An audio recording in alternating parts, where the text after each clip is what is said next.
बिस्मिल्लाहिर्रहमानिर्रहीम।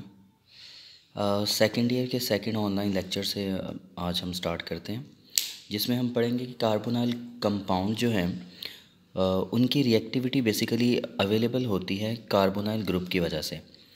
इस रिएक्टिविटी के कुछ बेसिक पॉइंट्स जिसमें हम पाई बॉन्ड को डिस्कस करेंगे, एडिशन रिएक्शंस को थोड़ा सा डिफ़ाइन करेंगे, electrophilic centre, nucleophilic centre, electronic unsymmetrical distribution और न्यूक्लियोफिलिक एडिशन प्रोडक्ट या एडक्ट के नाम से। फ़र्स्ट ऑफ़ ऑल अगर हम केमिकल रिएक्शंस के अंदर पाई बॉन्ड को देखें तो सी डबल बॉन्ड ओ के पास इन दो बॉन्ड्स में एक बॉन्ड है पाई, एक बॉन्ड है सिग्मा, और इलेक्ट्रॉन एक्टिविटी के डिफरेंस की वजह से कार्बन के ऊपर चार्ज जो बनता है वो पार्शियल नेगेटिव, ऑक्सीजन के ऊपर और कार्बन के पास पार्शियल पॉजिटिव चार्ज। इन कार्बोनाइल कंपाउंड के पास अगर तो carbon to carbon single bond हो और ऐसे कंपाउंड जिनके पास इलेक्ट्रॉन एक्टिविटी का डिफरेंस भी सेम हो, तो इनके पास जो इलेक्ट्रॉनिक डिस्ट्रीब्यूशन होती है वो सिमेट्रिकल है। Suppose that this carbon with electron activity 2.5, electron activity 2.5, so electrons are neither be attracted by the first carbon or the second carbon, so the bond is supposed to be symmetrical, and electronic charge is supposed to be symmetrical for both of the carbon atoms. But if in the case of C double bond O we have the carbon to the oxygen, so there is a difference in the electron activity along with the pi bond. अब इस electron activity के difference के बायस ये जो pi electrons हैं, कभी हमने पढ़ा था पाई बॉन्ड ऐसा बॉन्ड है जिसमें जो इलेक्ट्रॉन्स हैं वो अवेलेबल होते हैं above and below the nuclear line. वो न्यूक्लियर लाइन से ऊपर और नीचे अवेलेबल होते हैं और उनको अट्रैक्ट करना, किसी एक साइड पे शिफ्ट करना आसान होता है। तो आसानी के साथ हम देखते हैं कि अगर कोई चीज़ इस कार्बन पार्शियल पॉजिटिव के ऊपर अटैक करेगी तो इसमें से पाई बॉन्ड ईजीली ट्रांसवर्स हो जाएगा टूवर्ड दी ऑक्सीजन। इसकी बदौलत हमारे पास अगर इस स्ट्रक्चर को देखा जाए तो कार्बन पार्शियल पॉजिटिवली चार्ज है और ये बजाते खुद इलेक्ट्रॉन लविंग है, क्योंकि पॉजिटिव चार्ज जो होगा वो क्या होगा, इलेक्ट्रॉन लविंग। और जो नेगेटिव चार्ज है वो कैसा है, ये प्रोटॉन लविंग। प्रोटॉन तो नहीं हम कह सकते, हम इसे पॉजिटिव चार्ज लविंग कह सकते हैं, जिसे हम पॉजिटिव चार्ज लविंग स्पीशी, या जिसे हम कह सकते हैं कि जी ये हमारे पास है जी इलेक्ट्रोफाइल, इलेक्ट्रोफिलिक सेंटर है ये हमारे पास ऑक्सीजन। और ये जो कार्बन है ये बजाते खुद पॉजिटिवली चार्ज है, तो ये इलेक्ट्रोफिलिक सेंटर है, इलेक्ट्रोफिलिक सेंटर है। और इलेक्ट्रोफिलिक सेंटर के ऊपर न्यूक्लियोफाइल अटैक करता है, और ऑक्सीजन जो है ये बजाते खुद न्यूक्लियोफिलिक सेंटर है, और इसके ऊपर जो अटैक करेगा वो इलेक्ट्रोफाइल करेगा। ये बातें आपने याद रखनी है कि हमारे पास यहाँ पे दो सेंटर है, कार्बन पार्शियल पॉजिटिवली चार्ज, ये खुद कैसा है इलेक्ट्रोफिलिक, और इसके ऊपर अटैक कौन करेगा, न्यूक्लियोफाइल। और ऑक्सीजन खुद कैसा है, न्यूक्लियोफिलिक, पॉजिटिव चार्ज से प्यार करने वाला, और इसके ऊपर अटैक कौन कर सकता है हमारे पास, अगर इसके ऊपर नेगेटिव चार्ज है तो इसके ऊपर जो अटैक करेगा वो इलेक्ट्रोफाइल कर सकता है। लेकिन यहाँ पे अगर अटैक होगा तो कार्बन अपने बॉन्ड को शिफ्ट कर सकता है डबल बॉन्ड को टूवर्ड दी ऑक्सीजन। लेकिन अगर कोई चीज़ नेगेटिव चार्ज के ऊपर अटैक करती है तो ये डबल बॉन्ड कार्बन के पास शिफ्ट नहीं हो सकता। तो हम कहते हैं कि हमेशा जो कार्बोनाइल कंपाउंड हैं वो न्यूक्लियोफिलिक रिएक्शंस, ज़्यादातर जो रिएक्शंस वो प्रोवाइड करते हैं वो न्यूक्लियोफिलिक प्रोवाइड करते हैं reactions in which the nucleophile attack on the partial positive carbon rather than the electrophile which is going to attack the oxygen. So majority of the carbonyl compound give the nucleophilic reactions. तो majority जो हमें देती हैं वो कौन से reactions देते हैं, न्यूक्लियोफिलिक रिएक्शंस। तो बेसिकली कुछ टर्म्स पाई बॉन्ड, और एक और बात, ये प्रोडक्ट एडिशन देते हैं या हम आगे जाके पढ़ते हैं। इलेक्ट्रोफिलिक सेंटर भी बता दिया, न्यूक्लियोफिलिक सेंटर, और अनसिमेट्रिकल इलेक्ट्रॉनिक चार्ज, कि अगर तो कार्बन टू कार्बन बॉन्ड होता, सेम इलेक्ट्रॉन एक्टिविटी होती, सिंगल बॉन्ड होता, तो हम कहते थे चार्ज होना था सिमेट्रिकल, लेकिन बॉन्ड भी डबल है और एक एलिमेंट भी इलेक्ट्रोनेगेटिव है, जिसकी वजह से इलेक्ट्रॉनिक चार्ज जो है या इलेक्ट्रॉन्स जो हैं पाई और सिग्मा, ये जो पाई इलेक्ट्रॉन है ये झुके हुए हैं ऑक्सीजन की तरफ। क्यों झुके हुए हैं, क्योंकि ऑक्सीजन के पास इलेक्ट्रोनेगेटिविटी ज़्यादा है as compare to the carbon. The oxygen has higher electronegativity, therefore the pi bond is somehow more polarise toward the oxygen atom, जिसकी वजह से इलेक्ट्रॉन जो हैं वो ऑक्सीजन के पास या ऑक्सीजन के करीब ज़्यादा हैं और वो कार्बन से थोड़े से दूर हैं, जिसकी वजह से ये जो चार्ज बनता है, एक तरफ चार्ज या इलेक्ट्रॉन की जो क्लाउड है वो ज़्यादा है और कार्बन से इलेक्ट्रॉन का क्लाउड कैसा है, थोड़ा है, जिस वजह से यहाँ पार्शियल पॉजिटिव और यहाँ पे partial negative. It is the unsymmetrical charge distribution. फिर इसके बाद अगर हम थोड़ा सा मैकेनिज़्म देखें, एडिशन प्रोडक्ट बेसिकली क्या है। एडिशन प्रोडक्ट का एक दूसरा नाम, एडिशन प्रोडक्ट जो आगे हमने जाके बनानी है, एडिशन प्रोडक्ट को अडक्ट भी कहा जाता है। Adduct, the word has been taken from addition, ADD and UCT from product. Adduct is a combination of the word addition is a combination of addition product. ये बात शुरू करते हैं इस एग्जाम्पल से, आगे जाके इसके मैकेनिज़्म को देखते हैं। अगर हमारे पास कार्बोनाइल ग्रुप है C डबल बॉन्ड O, ये कार्बन, यहाँ पे आता है न्यूक्लियोफाइल। कभी हमने न्यूक्लियोफाइल की दो प्रॉपर्टीज़ पढ़ी थी। न्यूक्लियोफाइल वो एटम या ग्रुप ऑफ एटम है जिसके पास या तो नेगेटिव चार्ज हो या फिर उसके पास लॉन पेयर्स ऑफ इलेक्ट्रॉन हो। अगर इनमें से कोई सी भी एक प्रॉपर्टी है तो आप उसे न्यूक्लियोफाइल कह सकते हैं। और न्यूक्लियोफाइल बेसिकली बेसिस भी होती हैं। हमारे पास जो बेसिस होती हैं वो सारी की सारी क्या हैं, न्यूक्लियोफाइल हैं। मिसाल के तौर पर NH3 एक बेस है, बेस होने के साथ साथ ये क्या है, न्यूक्लियोफाइल है। OH नेगेटिव क्या है, ये बेस है, बेस होने के साथ साथ ये क्या है, न्यूक्लियोफाइल। NH2 जिसको कभी हमने स्ट्रॉन्ग बेस कहा था, ये बेस भी है और nucleophile. Any how, any species that have the negative charge और it has the lone pair of the electron, it is termed as nucleophile as well as it is called a base. तो इसका मतलब अगर किसी चीज़ ने attack करना है carbon के ऊपर, कार्बन पार्शियल पॉजिटिव के ऊपर, या तो उसके पास लॉन पेयर ऑफ इलेक्ट्रॉन हो या फिर उसके पास नेगेटिव चार्ज हो, कोई सा भी nucleophile. One bond in, we have read about it, other bond out. तो इसके नतीजे में जो हमें प्रोडक्ट मिलेगी वो ये वाली। अगर यहाँ पे मैं हाइड्रोजन ले लूँ, यहाँ पे शो करवा सकते हैं हम, फॉर एग्जांपल कोई ऐसा कंपाउंड O नेगेटिव और यहाँ पे आ गया न्यूक्लियोफाइल। ये हमारे पास है बेसिक मैकेनिज़्म। लेकिन अगर हम इस एडिशन प्रोडक्ट की बाकायदा एग्जाम्पल को स्टडी करें, इसके बारे में हम देखें कि कौन से प्रोडक्ट हैं जो हम बना सकते हैं, तो very few and the very next addition products are basically addition of hydrogen cyanides, addition of Grignard, addition of sodium sulfide, जो हम वन बाय वन स्टडी करते हैं। हमारे पास reactions of carbonyl compound basically तीन तरह के हैं। न्यूक्लियोफिलिक एडिशन रिएक्शंस जो हमने अभी पढ़ने, ऑक्सीडेशन रिएक्शंस और रिडक्शन रिएक्शंस। फिलहाल हमारा जो कॉन्सेंट्रेट है वो किसके ऊपर है, न्यूक्लियोफिलिक एडिशन रिएक्शंस। नाम से ज़ाहिर है न्यूक्लियोफिलिक कि अटैक किसका होगा, न्यूक्लियोफाइल का। किसके ऊपर होगा, न्यूक्लियोफाइल का। किसके ऊपर होगा, क्योंकि न्यूक्लियोफाइल के पास दो प्रॉपर्टीज़ अभी बताई, या तो लॉन पेयर ऑफ इलेक्ट्रॉन होना चाहिए या नेगेटिव चार्ज होना चाहिए। ये कार्बोनाइल के किस हिस्से के ऊपर अटैक करेगा, ये कार्बोनाइल के कार्बन के ऊपर अटैक करेगा, न्यूक्लियोफाइल अटैक करेगा। और मैंने बताया कि इलेक्ट्रोफाइल का इस ऑक्सीजन के ऊपर अटैक करना और ऑक्सीजन का अपना बॉन्ड कार्बन को वापस करना मुश्किल है, क्योंकि इसकी इलेक्ट्रोनेगेटिविटी अगर ऑक्सीजन की देखें it is higher than that of the carbon, 3.44 and 2.5।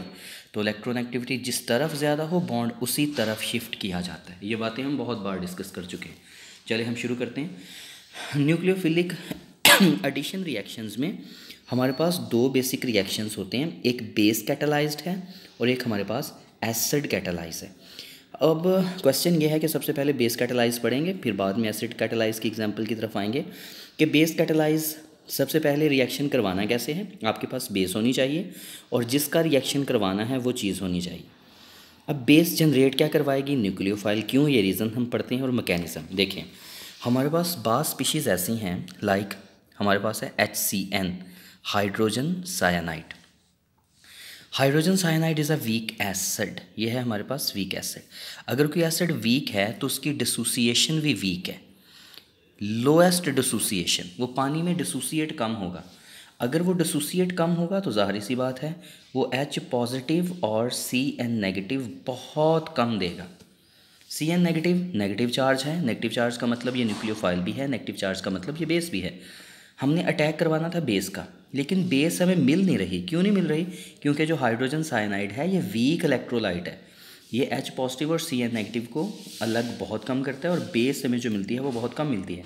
तो हम क्या करते हैं कि HCN के ऊपर, HCN क्या होगा, हमारे पास जो हाइड्रोजन साइनाइड है ये हमारे पास एक रिजेंट है जो केमिकल रिएक्शन के अंदर हिस्सा लेगा, लेकिन ये डायरेक्टली कार्बोनाइल के ऊपर अटैक नहीं कर सकता। कार्बोनाइल के ऊपर अटैक करवाने के लिए दो बातें बहुत अहम हैं जो आपने याद रखनी है। न्यूक्लियोफाइल होना चाहिए, न्यूक्लियोफाइल की भी दो प्रॉपर्टीज़ होनी चाहिए, या तो उसके पास नेगेटिव चार्ज होना चाहिए या उसके पास लॉन पेयर ऑफ इलेक्ट्रॉन होने चाहिए। हाइड्रोजन साइनाइड कम डिसोसिएट होता है, कम डिसोसिएट होता है तो Cn नेगेटिव नहीं देता। अगर Cn नेगेटिव नहीं देता तो ये ना तो नेगेटिव चार्ज प्रोवाइड कर रहा है और ना ही इसके पास कोई लॉन पेयर ऑफ इलेक्ट्रॉन है। लाइक दैट अगर हमारे पास NH3 होता, सपोज करें ये NH3 है आपके पास, ये होता कार्बोनाइल कंपाउंड, तो यहाँ पे पार्शियल पॉजिटिव लॉन पेयर होने की वजह से ये इसके ऊपर अटैक कर सकता था। लेकिन यहाँ पे सियानो ग्रुप के पास, HCN के पास, हाइड्रोजन साइनाइड के पास पहली प्रॉपर्टी ये नहीं है कि वो आयोनाइज नहीं होता, दूसरी प्रॉपर्टी की एब्सेंस ये है कि वो अपनी बेस नहीं दे पाता। तो इसका मतलब हमें HCN के साथ कोई ऐसा रिएक्शन करना है कि हमें बेस मिल जाए। हम क्या करते हैं, HCN लेते हैं, इसका पहले ही रिएक्शन किसी बेस के साथ करवा देते हैं, लाइक दैट OH नेगेटिव, ये इसके ऊपर अटैक करेगा, जो प्रोडक्ट बनेगा H और OH, water H2O, Cn negative, ये बेस जनरेट हो गई। तो हम जो डिज़ायर्ड बेस चाहते हैं अगर हमने उसका रिएक्शन करवाना है और वो बेस हमें ना मिल रही हो तो हमने उससे पहले भी किसी बेस के साथ उसका रिएक्शन करवाना है ताकि हमारे रिएक्शन के अंदर जो डिज़ायर्ड बेस है वो हमें मिल जाए। लेकिन अगर कोई कंपाउंड अगर कोई रिजेंट पहले से ही बेस पैदा करवा रहा है, पहले से ही कोई चीज़ हमें मिल रही है, तो हमें उसे कैटालाइज करवाने की ज़रूरत नहीं है। हम कैटालाइज उसी सूरत में करवाएंगे जब हमें डिज़ायर्ड बेस ना मिल रही हो, और ये यूजुअली कब होता है, जब हमारे पास कोई वीक एसिड या वीक इलेक्ट्रोलाइट हो या हमारे पास कोई वीक रिजेंट हो। ठीक है, अब हम चलते हैं इस एग्जाम्पल से बात शुरू करते हैं। सबसे पहले सपोज करें हम HCN की एग्जांपल ले लेते हैं। हमारे पास है HC triple covalent bond N, hydrogen cyanide. इसका रिएक्शन के अंदर हमारी जो डिज़ायर्ड बेस है वो है Cn नेगेटिव, जिसका हम अटैक करवाना चाहते हैं। It is a desired base, ये हमारी डिज़ायर्ड बेस है, लेकिन इसका अटैक करवाने के लिए हमारे पास ये अवेलेबल नहीं है। हम पहले से कोई बेस लाइक OH नेगेटिव लेते हैं, ये इस हाइड्रोजन के ऊपर अटैक करती है, one bond in other bond out, तो रिजल्टेंट जो मिलता है हमें HOH, ये देखें रिजल्टेंट मिला HOH plus Cn negative. It is a base catalysed reaction, क्या बेस चाहिए, वो बेस मिल नहीं रही, उसको हासिल करने के लिए भी हमें कोई कैटालिस्ट चाहिए, और जो कैटालिस्ट है वो भी क्या चाहिए, बेस चाहिए। मैं इसे बेस भी कह सकता हूँ, इसे मैं न्यूक्लियोफाइल भी कह सकता हूँ कि पहले न्यूक्लियोफाइल ने हमारा डिज़ायर्ड न्यूक्लियोफाइल जो हमें चाहिए था वो हमें दे दिया, तो इसीलिए हम कोई रिएक्शन को बेस कैटलाइज करवाते हैं कि जो हमारी डिज़ायर्ड बेस है वो हमें मिल जाए। अब हम रिएक्शन देखते हैं कार्बोनाइल कंपाउंड के रिएक्शंस में। कार्बोनाइल कंपाउंड सबसे पहले हम फॉर्मेल्डिहाइड लेते हैं, C double covalent bond O, यहाँ पे H, इसका रिएक्शन हम Cn नेगेटिव के साथ इसका अटैक करवाते हैं। ये Cn नेगेटिव इस कार्बन के ऊपर अटैक करेगी, पार्शियल पॉजिटिव, ये वाला बॉन्ड आके चला जाएगा, तो जो प्रोडक्ट बनेगा वो क्या बनेगा, C, ये H ये हमारे पास O नेगेटिव और ये Cn इसके साथ आके मिल गया। अब अभी हमने बेस कैटलाइज में जब पहली से बेस जो जिसने कैटलाइज किया था एक प्रोडक्ट हमने बनाया था HOH, अब अगले स्टेप पे क्या होगा, ये OH इसके ऊपर अटैक करेगा, one bond in other bond out, तो जो हमारे पास प्रोडक्ट बना वो बना CH OH और Cn। ये हमारे पास अडक्ट है। अडक्ट कौन सी चीज़ है, जिसमें हमने रिएक्शन शुरू करवाया था HCN से, HCN में H भी इस्तेमाल हो गया CN भी इस्तेमाल हो गया। H is a basically electrophile and CN is a nucleophile. Chemical reaction के अंदर दोनों चीज़ें इस्तेमाल हो जाना और उस रिएक्शन का हिस्सा बन जाना, ये हमारे पास एडिशन प्रोडक्ट है। अब हम ज़रा इसकी रिएक्शन की स्ट्रैटेजी की तरफ जाते हैं। हम सबसे पहले जब एल्डिहाइड लेते हैं, एल्डिहाइड के साथ रिएक्शन करवाना चाहते हैं HCN का, लेकिन जो हाइड्रोजन साइनाइड है ना, ये एक्चुअली 25.6 डिग्री सेंटीग्रेड पे, हाँ ये लिक्विड की हालत में है, पॉइजनस लिक्विड है। थोड़ा सा टेम्परेचर अबव होता है तो ये हमारे पास अवेलेबल होती है इन द वेपर फॉर्म। तो इसे वेपर फॉर्म में ये मोस्ट पॉइजनस है।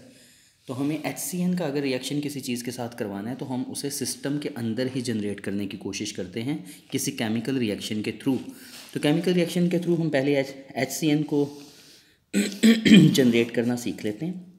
सोडियम साइनाइड लिया जाता है, C triple covalent bond N with Na, it is called sodium cyanide. ये आपके पास होता है वाइट क्रिस्टलाइन, ये वाइट क्रिस्टलाइन सॉलिड है। आप इसको वाटर के अंदर डिज़ोल्व करते हैं। जब आप इसे वाटर के अंदर डिज़ोल्व करते हैं, इसका एक्व सोल्यूशन बनाते हैं। NaCN का आपने क्या बनाया, एक्व सोल्यूशन। फिर आप आहिस्ता आहिस्ता एक साइड से इसके अंदर ऐड करते हैं HCl। अब आपके पास ये भी जो है ये पॉइजनस नहीं है, NaCN इजीली अवेलेबल है, सॉलिड फॉर्म में है।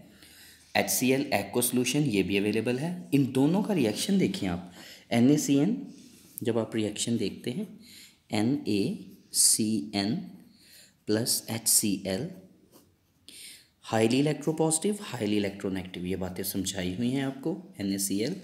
और यहाँ पे H इसकी जगह रिप्लेस हो जाएगा HC ट्रिपल बॉन्ड N। तो बेसिकली जो HCN ये कैसे प्रोवाइड करवाना है अपने केमिकल रिएक्शन के अंदर, डायरेक्ट नहीं लेना क्योंकि ये 25.6 डिग्री सेंटीग्रेड से लिक्विड है, थोड़ा सा ज़्यादा हुआ वेपर फॉर्म में है, मोस्ट पॉइजनस है। तो हमें HCN किसी ना किसी रिएक्शन के अंदर ही जनरेट करवाना पड़ता है। तो आप क्या लोगे, सोडियम साइनाइड लोगे, HCl लोगे, NaCl बना और HCN।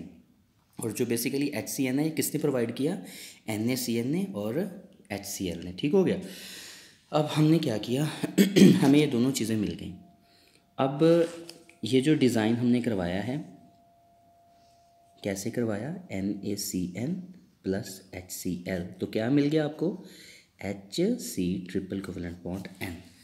अब ये डिज़ाइन हो गया, इसके बारे में हमने पढ़ लिया, इसकी प्रॉपर्टीज़ पढ़ ली, ये भी पढ़ लिया कि ये डायरेक्टली आपने इस्तेमाल क्यों नहीं करना, मोस्ट पॉइजनस है। तो हम इसे किसी केमिकल रिएक्शन के अंदर बनाते हैं ताकि ये अपनी सोल्यूशन की हालत में रहे और हमें चीज़ें भी मिल जाएँ। अब HCN जो है मैकेनिज़्म आपको बता दिया, दोबारा लिख देते हैं। HC triple covalent bond N, ये CN नेगेटिव नहीं देगा, बेस का अटैक करवाओ। वन लाइन जल्दी जल्दी आपको पढ़ा देता हूँ, HOH प्लस CN नेगेटिव। ठीक हो गया। तो हम सबसे पहले लेते हैं जी फॉर्मेल्डिहाइड HH, इसका रिएक्शन करवाते हैं CN के साथ, HCN इकट्ठा लिख देता हूँ। फिर बना कैसे था HCN, अभी बताया, NaCN along with the HCl। ठीक है, तो ये डायरेक्टली नहीं मिला, ये आपको इन दो चीज़ों से मिला है। फिर रिएक्शन वही सेम, ये H ये H ये O नेगेटिव और ये आपके पास CN। अब ये जो CN नेगेटिव मिला ये H और OH के साथ दोबारा रिएक्ट करेगा। ये देखें HOH, ये O ने इसके ऊपर अटैक किया, one bond in other bond out, तो बेस दोबारा मिल गई। ये आपके पास है CH OH और CN। ये स्टार्ट हुआ था रिएक्शन फॉर्मेल्डिहाइड से, जो प्रोडक्ट बनेगा उसका नाम है फॉर्मेल्डिहाइड, नाम याद रखना है, फॉर्मेल्डिहाइड सियानोहाइड्रिन, सियानोहाइड्रिन इसका नाम है। अगर एसिटाल्डिहाइड ले लें, रिएक्शन सेम है, C double bond O CH3H, इसका रिएक्शन करवाएं HCN के साथ, तो जो प्रोडक्ट बनेगा आपके पास ये CH3, ये H, ये OH और ये CN, तो इसका नाम होगा एसिटाल्डिहाइड सियानोहाइड्रिन। अगर एसीटोन ले लें आप, CH3 C double bond O, reaction करवाएं HCN के साथ, ये मिला कैसे आपको ये भी याद होना चाहिए, NaCN अलॉन्ग HCl। कंपाउंड फिर वही CH3 CN और OH। ये हमारे पास कंपाउंड है, इसे अडक्ट भी कहते हैं, क्योंकि कोई चीज़ भी सिस्टम से आउट नहीं हुई, जो बेस इस्तेमाल हुई वो बेस दोबारा मिल गई।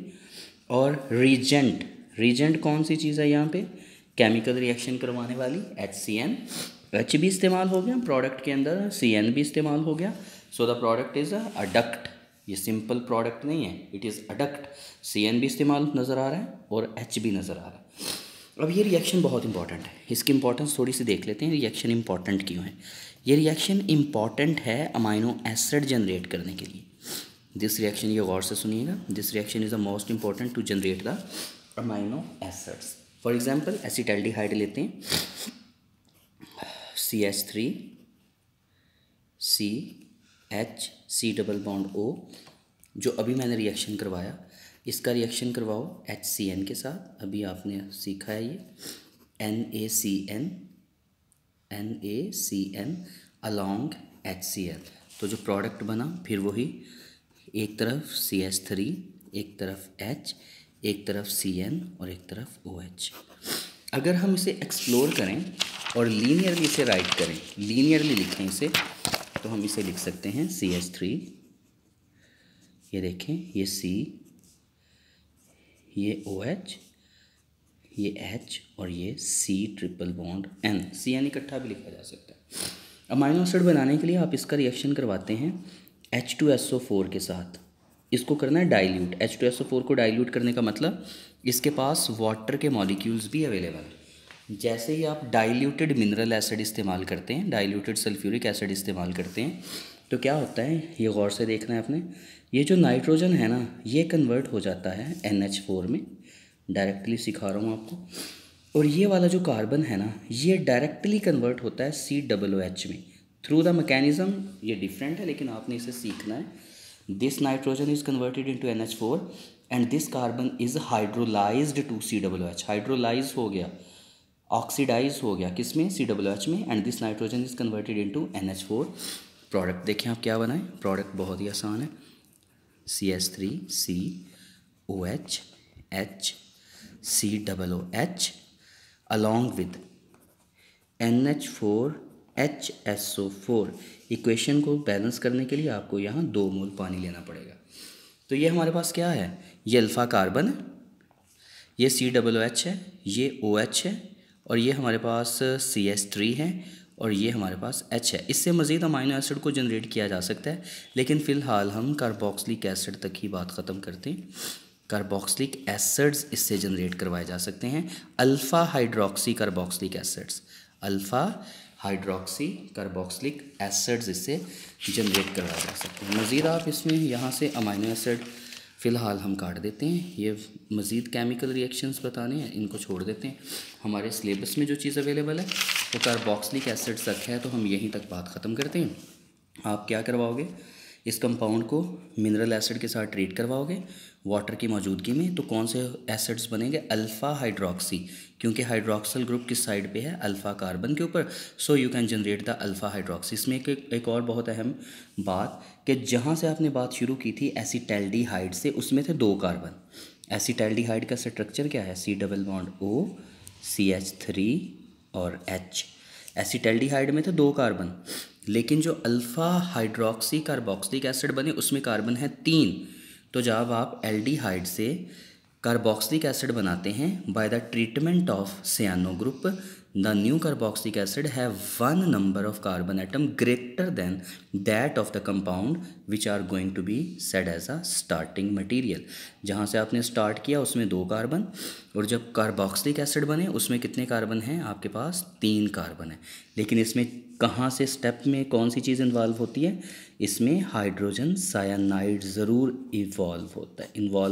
हाइड्रोजन साइनाइड इन्वॉल्व हुआ, सियानो ग्रुप इंट्रोड्यूस हुआ, सियानो ग्रुप इंट्रोड्यूस होने के बाद नाइट्रोजन NH4 में कन्वर्ट हुआ, कार्बन कार्बोक्सिलिक एसिड में कन्वर्ट हुआ, अल्फ़ा कार्बोक्सिलिक एसिड बने, और वो alpha carboxylic acid that are generated by the cyano group having the 1 carbon more than that of the parent compound. Thanks a lot for listening and watching.